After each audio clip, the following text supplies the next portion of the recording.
नमस्कार दोस्तों। गुजरात के सूरत शहर के हीरे के बड़े व्यापारी नीलेश पटेल के घर में भीषण आग लग गई थी। चारों ओर अफरा तफरी मच गई थी। कोई जोर जोर से चिल्ला रहा था तो कोई भाग दौड़ कर रहा था। कोई फोन पर पुलिस को सूचना दे रहा था तो कोई फायर ब्रिगेड को कॉल कर रहा था।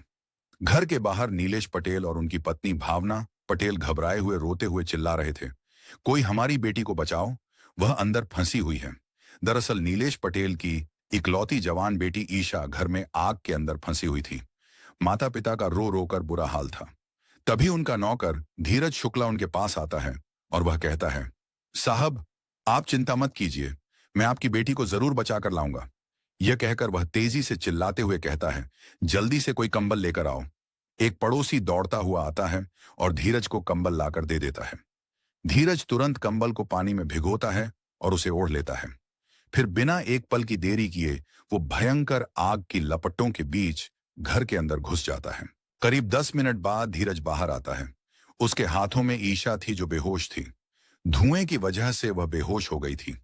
धीरज ईशा को बाहर लाता है और जमीन पर लिटा देता है, लेकिन खुद भी वहीं गिर पड़ता है क्योंकि वह बहुत बुरी तरह से जल चुका था। पड़ोसी और आसपास के लोग भी इकट्ठा हो जाते हैं। नीलेश पटेल घबरा जाते हैं और तुरंत एम्बुलेंस को फोन करते हैं। धीरज और ईशा दोनों को एम्बुलेंस में पास के एक बड़े अस्पताल में ले जाया जाता है। वहां दोनों को आईसीयू में भर्ती कर दिया जाता है। 2 दिन बाद ईशा को होश आ जाता है। वह अब खतरे से बाहर थी, लेकिन धीरज अभी भी जिंदगी और मौत के बीच झूल रहा था। परिवार के सभी लोग बहुत दुखी थे। सभी भगवान से प्रार्थना कर रहे थे, हे ऊपर वाले, हमारे नौकर धीरज को ठीक कर दो। करीब 10 दिन बाद धीरज को होश आ जाता है। डॉक्टर उसकी हालत देखकर खुश हो जाते हैं और कुछ दिन बाद उसे अस्पताल से डिस्चार्ज कर देते हैं। नीलेश पटेल और उनका पूरा परिवार धीरज को घर लेकर आता है। 1 महीने तक उसकी पूरी सेवा और देखभाल करते हैं। आखिरकार 1 महीने बाद धीरज पूरी तरह से स्वस्थ हो जाता है। दोस्तों, यह एक सच्ची घटना है जो सूरत में घटी थी, जहां एक हीरा व्यापारी के घर में भीषण आग लग जाती है और उनकी इकलौती बेटी उसमें फंस जाती है। कैसे एक मामूली नौकर अपनी जान की परवाह किए बिना उस लड़की की जान बचाता है और फिर खुद मौत से लड़कर बाहर आता है। यह किसी फिल्म से कम नहीं है। लेकिन दोस्तों, धीरज शुक्ला की जिंदगी में इसके बाद जो कुछ होता है वो सिर्फ चौंकाने वाला नहीं, बल्कि रोंगटे खड़े कर देने वाला है। एक नौकर जिसने अपनी जान पर खेलकर अपने मालिक की बेटी को बचाया, अब उसी के साथ कुछ ऐसा होने वाला था जिसने पूरे शहर को हिलाकर रख दिया। इंसानियत की मिसाल बना ये नौकर आखिर कैसे बना सुर्खियों का हिस्सा, और फिर उसकी किस्मत ने जो पलटी मारी वो सुनकर आप भी दंग रह जाओगे। दोस्तों, कहानी में आगे बढ़ने से पहले आपसे एक छोटी सी विनती है। अगर आपको यह कहानी पसंद आए तो इस वीडियो को लाइक और शेयर जरूर करें, और अगर आपने अभी तक हमारे चैनल स्टोरी बाय प्रकाश को सब्सक्राइब नहीं किया है तो कृपया चैनल को सब्सक्राइब जरूर कर लीजिए। अब आइए जानते हैं इस पूरी घटना को। दिनांक 8 अगस्त वर्ष 2016, उत्तर प्रदेश का एक जिला है मेरठ। मेरठ के पास ही एक छोटा सा कस्बा है मवाना। मवाना में एक साधारण परिवार रहता था। इस परिवार के मुखिया का नाम था रामकिशोर। परिवार में कुल 4 सदस्य थे। रामकिशोर, खुद, उनकी पत्नी और उनके 2 बेटे। बड़े बेटे का नाम धीरज था और छोटे बेटे का नाम विशाल था। इनके पिता रामकिशोर एक फैक्ट्री में इलेक्ट्रिशियन का काम करते थे। इस नौकरी से जैसे तैसे घर का गुजारा चल पाता था। धीरज उस समय ग्रेजुएशन की पढ़ाई कर रहा था। वह पढ़ाई में बहुत अच्छा था और अपने पिता का सहारा बनने का सपना देखता था। ग्रेजुएशन पूरी करने के बाद धीरज आसपास के शहरों में नौकरी तलाशने लगता है, लेकिन छोटे शहरों में एक अच्छी नौकरी मिलना आसान नहीं होता। हर जगह या तो बहुत कम पैसे मिलते या फिर काम ही नहीं मिलता था। तभी एक दिन धीरज के पास उसका एक पुराना दोस्त गोपाल फोन करता है। गोपाल सूरत में हीरा फैक्ट्री में काम करता था। वहां हीरे घिसने, पॉलिश करने का काम करता था। फोन पर दोनों के बीच बातचीत होती है। धीरज गोपाल को अपनी परेशानी बताता है। उसे कहीं अच्छी नौकरी नहीं मिल रही है और जहां मिल रही है वहां पैसे बहुत कम दे रहे हैं। तभी गोपाल धीरज से बोलता है, धीरज, तुम यहां सूरत आ जाओ, मैं तुम्हारी नौकरी की व्यवस्था करवा दूंगा। यहां सैलरी भी अच्छा मिलता है। धीरज को यह बात सही लगती है। उसके मन में उम्मीद की एक किरण जगती है। वह अपने पिता रामकिशोर से बात करता है और उन्हें सारी बात समझाता है कि कैसे सूरत जाकर वह नौकरी कर सकता है, कुछ पैसे कमा सकता है। रामकिशोर कुछ देर तक सोचते हैं। घर में वैसे भी पैसे की तंगी थी, लेकिन फिर भी उन्होंने जैसे तैसे करके इधर उधर से कुछ पैसों का इंतजाम किया और वह पैसे धीरज को दे दिए। अगले ही दिन धीरज मेरठ से ट्रेन पकड़ता है और गुजरात के सूरत शहर पहुंच जाता है। सूरत पहुंचते ही वह सीधा अपने दोस्त गोपाल के पास चला जाता है। गोपाल उसे देखकर खुश होता है और कहता है, धीरज, आज तुम बहुत थके हुए हो, आराम कर लो, कल सुबह मैं तुम्हें अपने मालिक से मिलवाऊंगा। धीरज भी सफर से थका हुआ था, इसलिए वहीं रुक जाता है। अगले दिन उसका दोस्त उसे अपने मालिक से मिलवाने ले जाता है। मालिक का नाम था नीलेश पटेल, जो इस हीरा फैक्ट्री के मालिक थे। नीलेश पटेल सूरत के नामी हीरा व्यापारी थे। वह धीरज से मिलते हैं। वह बहुत सादगी से उससे बात करते हैं। वे नीरज से उसका परिचय वगैरह लेते हैं। धीरज उन्हें अपना पूरा परिचय देता है। फिर वह धीरज से बोलते हैं, ठीक है बेटा, अब तुम सुपरवाइजर के पास जाओ और उनसे मिलो, वे काम के बारे में तुम्हें समझा देंगे। इसके बाद धीरज सुपरवाइजर से मिलता है। वह धीरज को काम के बारे में पूरी जानकारी देते हैं, कैसे करना है, क्या क्या करना है। अगले दिन से धीरज कंपनी में काम शुरू कर देता है। वह काम को बहुत मेहनत और ईमानदारी से करता है। समय बीतता है और धीरे धीरे करीब 89 दिन गुजर जाते हैं। इन 88 दिनों में धीरज ने बहुत कुछ सीख लिया था। अब वह एक साधारण मजदूर नहीं, बल्कि एक पूरा कारीगर बन चुका था। नीलेश पटेल भी उसके काम से बहुत प्रभावित थे। वह अक्सर कहते थे, यह लड़का एक दिन बहुत आगे जाएगा, बहुत नाम करेगा। फिर एक दिन नीलेश पटेल धीरज को अपने पास बुलाते हैं। वह गंभीर और स्नेह से कहते हैं, धीरज, अब तुम कंपनी का काम छोड़ दो और मेरे घर का काम संभालो। दरअसल नीलेश पटेल का घर बहुत बड़ा था और वहां पहले से ही 10 नौकर काम करते थे और घर के मेन दरवाजे पर 2 सिक्योरिटी गार्ड भी तैनात थे। धीरज को जो काम अब मिलने वाला था वह था सुपरवाइजर का। घर के नौकरों को मैनेज करना, उनकी देख रेख करना, घर की सिक्योरिटी को देखना। नीलेश पटेल ने धीरज से यह भी कहा, तुम्हारा रहना और खाना हमारे घर में फ्री रहेगा। धीरज कुछ देर तक सोचता है और फिर उसके मन में एक विचार आता है, अगर मेरा रहना और खाना फ्री रहेगा तो मेरी पूरी सैलरी बच जाएगी और वह सारी रकम मैं घर भेज पाऊंगा, जिससे पापा, मम्मी और विशाल की जिंदगी थोड़ी बेहतर हो जाएगी। बस यही सोचकर धीरज नीलेश पटेल के घर में काम जॉय कर लेता है। नीलेश पटेल का घर किसी महल से कम नहीं था। उस घर में करीब 10 नौकर काम करते थे और परिवार में कुल 3 सदस्य थे। खुद नीलेश पटेल, उनकी पत्नी भावना पटेल और उनकी जवान बेटी ईशा। ईशा अभी कॉलेज में पढ़ाई कर रही थी। अब धीरज ने पूरे घर का काम संभाल लिया था। वह ईमानदारी से सबको मैनेज करता और हर काम में दिल लगाकर लगा रहता। इस तरह करते करते करीब 1 साल बीत जाता है। एक दिन धीरज के पास उसके पापा राम किशोर का फोन आता है। वह घबराहट भरी आवाज में कहते हैं, बेटा, तुम्हारी माँ की तबीयत बहुत ज्यादा खराब हो गई है। तूने जो पैसे भेजे थे वे सब तुम्हारी माँ की बीमारी में लग गए, लेकिन फिर भी तुम्हारी माँ ठीक नहीं है। अब हमें उन्हें हॉस्पिटल में भर्ती करवाना पड़ा। डॉक्टर कह रहे हैं कि ऑपरेशन करना पड़ेगा और ऑपरेशन से पहले करीब 2 लाख रुपये जमा कराने होंगे। 2 लाख रुपए की रकम सुनकर धीरज परेशान हो जाता है, लेकिन धीरज अपने पिता राम किशोर से बोलता है, ठीक है पिताजी, मैं कुछ करता हूं। इतना बोलकर वह फोन रख देता है। फिर वह सोचने लगता है, अब 2 लाख रुपए कहां से आएंगे? जो सेविंग्स थी वह भी सब खत्म हो गई। अब क्या करूं? किससे मदद मांगूं? लेकिन फिर धीरज खुद को संभालता है और सीधे जाकर अपने सेठ नीलेश पटेल से पूरी बात बता देता है। नीलेश पटेल, जो वाकई एक अच्छे इंसान थे, वह एक पल भी नहीं सोचते।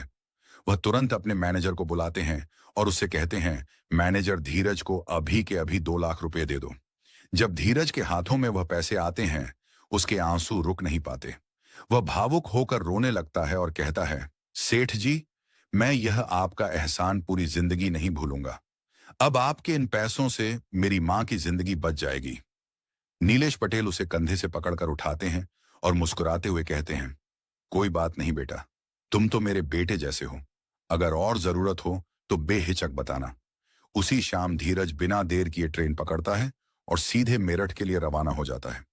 मेरठ पहुंचते ही वह सीधा हॉस्पिटल जाता है। पहुंचते ही पैसे जमा करवाए जाते हैं और डॉक्टर ऑपरेशन शुरू करते हैं। भगवान का शुक्र था, ऑपरेशन पूरी तरह सफल होता है। धीरज की मां को मौत के मुंह से बाहर निकाल लिया जाता है। करीब 4 दिन बाद डॉक्टर धीरज की मां को हॉस्पिटल से डिस्चार्ज कर देते हैं। घर वाले उन्हें खुशी खुशी घर लेकर आते हैं। घर आने के बाद उनकी पूरी सेवा और देखभाल होती है और कुछ ही दिनों में धीरज की मां पूरी तरह से स्वस्थ हो जाती है। अपनी मां के इलाज, सेवा और घर की जिम्मेदारियों में धीरज के करीब 2 से 3 महीने लग गए थे। इन दिनों के बीच धीरज के पास सेठ नीलेश पटेल का कई बार फोन भी आया था। वह हर बार बस यही पूछते, धीरज तुम्हारी मां अब ठीक है ना? अगर और पैसों की जरूरत हो तो बिना हिचक मुझे बताना बेटा। लेकिन धीरज हर बार विनम्रता से जवाब देता, नहीं साहब, जितने पैसे आपने दिए थे उन्हीं से सब कुछ हो गया। अब किसी चीज की जरूरत नहीं है। एक दिन धीरज ने फैसला किया कि अब मां की तबीयत भी ठीक हो गई है। उसे अब अपनी ड्यूटी पर वापस सूरत लौट जाना चाहिए। फिर वह मेरठ से ट्रेन पकड़ता है और सूरत के लिए निकल पड़ता है। सूरत पहुंचने के बाद धीरज सीधा अपने काम पर लौटता है और सबसे पहले उसे नीलेश पटेल मिलते हैं। धीरज दौड़कर उनके पास जाता है, उनके पैर छूता है और रोने लगता है। वह रोते हुए बोलता है, अगर आप नहीं होते सेठ जी तो मेरी मां आज जिंदा नहीं होती। नीलेश पटेल भी भावुक हो जाते हैं। वह धीरज को अपने गले से लगाते हैं और बड़े अपनापन से कहते हैं, कैसी बात कर रहे हो बेटा, तुम हमें अपना ही समझो। अब जिंदगी फिर से अपने रफ्तार पर चलने लगी थी। समय गुजरने लगा। धीरज फिर से अपने काम में लग गया। अब तो सेठ नीलेश पटेल धीरज पर पहले से भी ज्यादा भरोसा करने लगे थे। जहां भी नीलेश पटेल किसी बड़ी मीटिंग या दौरे पर जाते, वह हमेशा धीरज को साथ लेकर जाते थे। कई बार जब उनसे लोग पूछते, यह लड़का आपका बेटा है क्या, तो सेठ मुस्कुराकर हंसते हुए कहते, हाँ बेटा ही समझो। दरअसल जो धीरज था वह देखने में भी बहुत सुंदर और प्रभावशाली था। उसके बोलने का ढंग, उसका सलीका और व्यवहार ऐसा था कि उसे देखकर कोई यह नहीं कह सकता था कि वह नीलेश पटेल का नौकर है। 21 जुलाई 2019 की रात थी। सूरत में जैसे हर दिन की तरह नीलेश पटेल का पूरा परिवार खाना खाकर डिनर के बाद अपने अपने कमरों में सोने चला जाता है। घर के सारे नौकर चाकर भी रोज की तरह काम खत्म करके सोने चले गए थे। लेकिन आज तकदीर को कुछ और ही मंजूर था। रात करीब 2 बजे जब सभी लोग सो जाते हैं, तभी अचानक शॉर्ट सर्किट से घर में आग लग जाती है। शुरुआत में किसी को कुछ समझ ही नहीं आता, लेकिन वह आग धीरे धीरे इतनी भीषण और खतरनाक बन जाती है कि पूरे घर को अपनी चपेट में ले लेती है। असल में नीलेश पटेल का जो घर था वह बहुत ही आलीशान था, लेकिन उसमें लकड़ी का बहुत ज्यादा इस्तेमाल हुआ था और लकड़ी की वजह से आग ने विकराल रूप ले लिया था। देखते ही देखते पूरे घर में चीख पुकार मच जाती है। हर तरफ अफरा तफरी फैल जाती है। नौकर चाकर और घर के लोग इधर उधर भागने लगते हैं। नीलेश पटेल और उनकी पत्नी भावना पटेल जैसे तैसे भागकर घर से बाहर सड़क पर आ जाते हैं। लेकिन बाहर आते ही उनका दर्द और डर सब कुछ टूट कर बाहर निकल आता है। वह दोनों जोर जोर से चिल्लाने लगते हैं, कोई हमारी बेटी को बचाओ, हमारी बेटी ईशा घर के अंदर फंसी हुई है। इतने में पास पड़ोस के लोग भी शोर सुनकर इकट्ठा हो जाते हैं। कोई फायर ब्रिगेड को कॉल कर रहा था, कोई पुलिस को फोन मिलाता है, कोई पानी की बाल्टी लेकर दौड़ रहा था। इसी बीच धीरज भी भागता हुआ आता है। वह नीलेश पटेल और भावना पटेल को रोते हुए देखता है। धीरज उनसे घबराकर पूछता है, क्या हुआ सेठ जी, आप लोग ऐसे क्यों रो रहे हैं? सेठ नीलेश पटेल कांपती आवाज में बताते हैं, धीरज मेरी बेटी ईशा अंदर फंसी हुई है, बेटा प्लीज उसे बचा लो। धीरज यह सुनकर एकदम दंग रह जाता है। उसे यकीन ही नहीं होता कि ईशा अब भी अंदर फंसी हुई है उस आग के बीच। लेकिन वह खुद को संभालता है और तुरंत सेठ नीलेश पटेल और भावना पटेल से कहता है, आप लोग रोइए मत, परेशान मत होइए, मैं हूं, मैं अभी उसे बचा कर लाता हूं। यह कहकर धीरज पास खड़े एक पड़ोसी से बोलता है, भैया जल्दी से एक कंबल लेकर आओ। पड़ोसी फुर्ती से भागकर कंबल लाता है। धीरज कंबल को पानी में भिगोता है और फिर उसे अपने ऊपर ओढ़ लेता है और घर में भीषण आग के बीच घुस जाता है। हर कोई सन्न रह गया। लोग बस दुआ कर रहे थे कि धीरज और ईशा दोनों सही सलामत बाहर आ जाएं। करीब 10 मिनट बीतते हैं। हर कोई हैरान और परेशान था। हर किसी की निगाहें उस जलते दरवाजे की ओर टिकी हुई थीं और तभी धुएं और आग के बीच से धीरज बाहर निकलता है। उसकी बाहों में ईशा थी जो बेहोश हो चुकी थी। धीरज उसे बाहर लाकर एक सुरक्षित जगह पर लेटा देता है, लेकिन इसके बाद खुद वहीं जमीन पर गिर पड़ता है, क्योंकि धीरज की बाहें, पीठ और शरीर का एक हिस्सा आग की चपेट में आ गया था। वह जमीन पर बेहोश पड़ा था। सेठ नीलेश पटेल और उनकी पत्नी ये सब देखकर कांप जाते हैं। उनके होश उड़ जाते हैं। वह तुरंत फोन निकालकर एम्बुलेंस को कॉल करते हैं। कुछ ही देर में एम्बुलेंस पहुंच जाती है और धीरज व ईशा दोनों को अस्पताल ले जाया जाता है।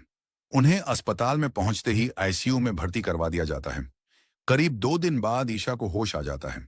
डॉक्टर बताते हैं कि वह अब पूरी तरह से सुरक्षित है, खतरे से बाहर है और जल्द ही पूरी तरह ठीक हो जाएगी। ईशा को तो अब होश आ चुका था, लेकिन धीरज अब भी जिंदगी और मौत के बीच झूल रहा था। आईसीयू के बाहर नीलेश पटेल और उनका पूरा परिवार हर दिन उसके ठीक होने की दुआ कर रहा था और आखिरकार वह दुआ रंग लाती है। करीब 10 दिन बाद धीरज को होश आ जाता है। डॉक्टर नीलेश पटेल से कहते हैं, अब धीरज की हालत में सुधार है, आप इन्हें घर ले जा सकते हैं, बाकी की देखभाल घर पर ही करनी होगी। लेकिन नीलेश पटेल का पूरा घर तो आग लगने की वजह से जल चुका था। उसे रिपेयर होने में समय लगता, तो नीलेश पटेल का सूरत में ही एक गेस्ट हाउस भी था, इसलिए यह सब लोग वहां शिफ्ट हो जाते हैं और धीरज को भी वहीं लाया जाता है और घर पर ही उसकी पूरी सेवा, दवाइयों और प्यार से देखभाल शुरू होती है।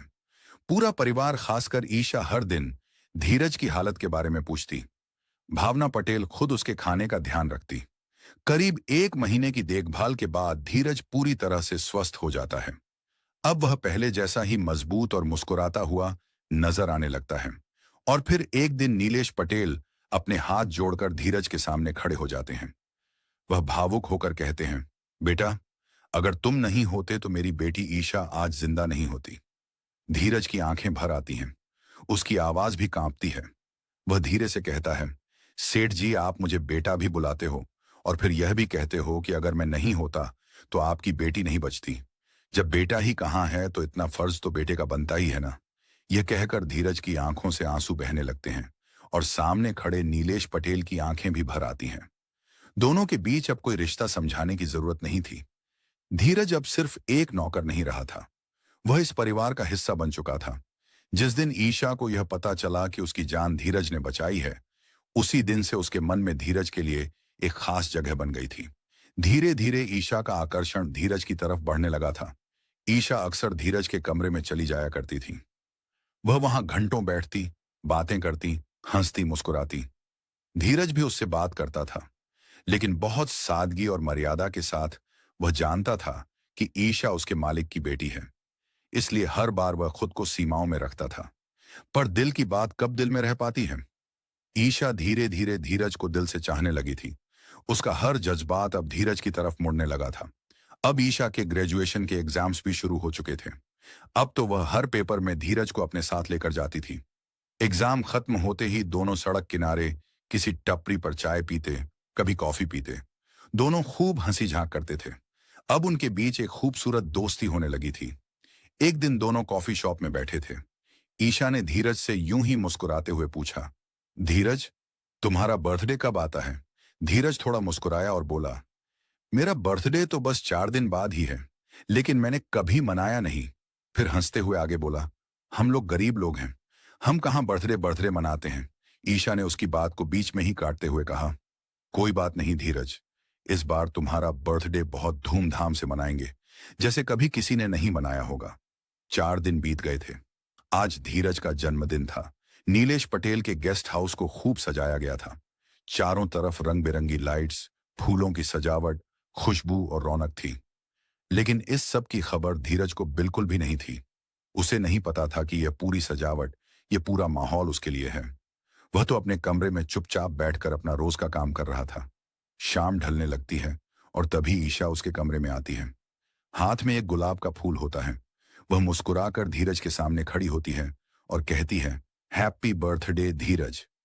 धीरज कुछ सेकंड के लिए रुक जाता है, फिर मुस्कुराता है और थोड़ा भावुक भी हो जाता है। अब ईशा धीरज से कहती है, चलो तुम्हारे लिए एक सरप्राइज है। और बिना कुछ कहे वह धीरज की आंखों पर एक पट्टी बांध देती है। फिर ईशा उसका हाथ पकड़कर गेस्ट हाउस के हॉल एरिया की तरफ लेकर जाती है। फिर जैसे ही वह जगह आती है, एक झटके में धीरज की आंखों से पट्टी पट्टी हटते ही धीरज हक्का बक्का रह जाता है। सामने की नजारे को देखकर वह हैरान हो जाता है। पूरी जगह रंग बिरंगी लाइटों से जगमग थी। चारों ओर लोग खड़े थे और एक बड़ा सा बर्थडे केक टेबल पर रखा था और फिर सभी एक साथ जोर से चिल्लाते हैं, हैप्पी बर्थडे धीरज। धीरज यह सब देखकर ना बोल पाता है, ना हंस पाता है। उसकी आंखें भर आती हैं। फिर धीरज से केक कटवाया जाता है। सभी एक दूसरे को केक खिलाते हैं। धीरज भी केक उठाकर नीलेश पटेल और उनकी पत्नी भावना को भी खिलाता है और फिर उनके पैर छूता है। धीरज को यह सब कुछ जैसे एक सपना लग रहा था। तभी ईशा अपने पापा से पूछती है, पापा, धीरज का गिफ्ट कहाँ है? यह सुनकर धीरज और भी ज्यादा चौंक जाता है। वह मन ही मन सोचता है, मेरे लिए गिफ्ट? सेठ नीलेश पटेल मुस्कुराकर अपने एक नौकर से कहते हैं, जाओ धीरज का गिफ्ट लेकर आओ। कुछ ही देर में धीरज देखता है, एक चमचमाती हुई नई बाइक उसके सामने खड़ी है। और तभी ईशा उसकी तरफ मुड़ती है और मुस्कुराकर कहती है, तुम्हें यही बाइक बहुत पसंद थी ना? तो लो, यही है तुम्हारा बर्थडे गिफ्ट। धीरज तो जैसे कुछ समझ ही नहीं पाता। वह उस बाइक को देखता है, फिर ईशा को। तभी ईशा उसके कान के पास आती है, धीरे से कहती है, धीरज, आई लव यू। धीरज के चेहरे से जैसे सारे जज्बात एक साथ फूट पड़ते हैं। उसकी आंखों से आंसू बहने लगते हैं और यह देखकर भावना पटेल और नीलेश पटेल भी अपने आंसू रोक नहीं पाते। वह आगे बढ़कर धीरज को अपने गले से लगा लेते हैं। धीरज के जन्मदिन के अगले ही दिन ईशा ने आखिरकार अपने दिल की बात अपने पिता नीलेश पटेल से कह दी। उसने सिर झुकाकर कहा, पापा, मैं धीरज से प्यार करती हूं और उससे शादी करना चाहती हूं। कुछ पल के लिए सन्नाटा छा गया, लेकिन फिर नीलेश पटेल मुस्कुराए। उन्होंने अपनी बेटी के सिर पर हाथ रखते हुए कहा, ईशा, तुम मेरी इकलौती संतान हो और तुम्हारी खुशी से बढ़कर मेरे लिए कुछ भी नहीं है। धीरज तो हमें भी वह बहुत पसंद है। अब शादी में कोई रुकावट नहीं बची थी। 10 जनवरी साल 2020 को ईशा और धीरज की शादी बड़े धूमधाम से करवाई गई। इस खास मौके पर धीरज ने अपने माता पिता और छोटे भाई विशाल को भी मेरठ से सूरत बुला लिया था। शादी में सिर्फ शहर नहीं, बल्कि मीडिया तक की नजरें थीं। एक नौकर से दामाद तक और फिर बिजनेस पार्टनर तक का सफर। शादी के बाद धीरज ने नीलेश पटेल के हीरा कारोबार को अपने कंधों पर संभाल लिया और धीरे धीरे एक कुशल बिजनेसमैन बन गया। धीरज ने सूरत में ही एक नया घर खरीदा और अपने परिवार को भी उसने सूरत में ही रहने के लिए बुला लिया। और फिर शादी के 1 साल बाद इन दोनों की जिंदगी में एक नन्ही परी ने कदम रखा। उनकी एक प्यारी सी बेटी हुई। अब यह परिवार प्यार, सम्मान और खुशियों से भरी जिंदगी जी रहा है। तो दोस्तों, यह थी एक ऐसी घटना जिसमें बहादुरी थी, विश्वास था, इंसानियत थी और एक बेपनाह प्यार भी। एक ऐसा नौकर जिसने अपनी जान की परवाह के बिना एक जीवन बचाया, एक सेठ जिसने उसे नौकर नहीं अपना बेटा माना, और एक बेटी जिसने समाज की सीमाओं से ऊपर उठकर अपने दिल की सुनी। यह कहानी सिर्फ एक इंसान की नहीं, बल्कि उस सोच की है जो हमें इंसानियत और रिश्तों का असली मतलब सिखाती है। अगर यह कहानी आपको पसंद आई हो तो वीडियो को लाइक करें, शेयर करें और हमारे चैनल स्टोरी बाय प्रकाश को सब्सक्राइब करना ना भूलें, ताकि ऐसे ही जीवन से जुड़े और प्रेरणा देने वाले किस्से आप तक लगातार पहुंचते रहें। आपका कीमती समय देने के लिए बहुत बहुत धन्यवाद। अपना और अपने परिवार का ख्याल रखें।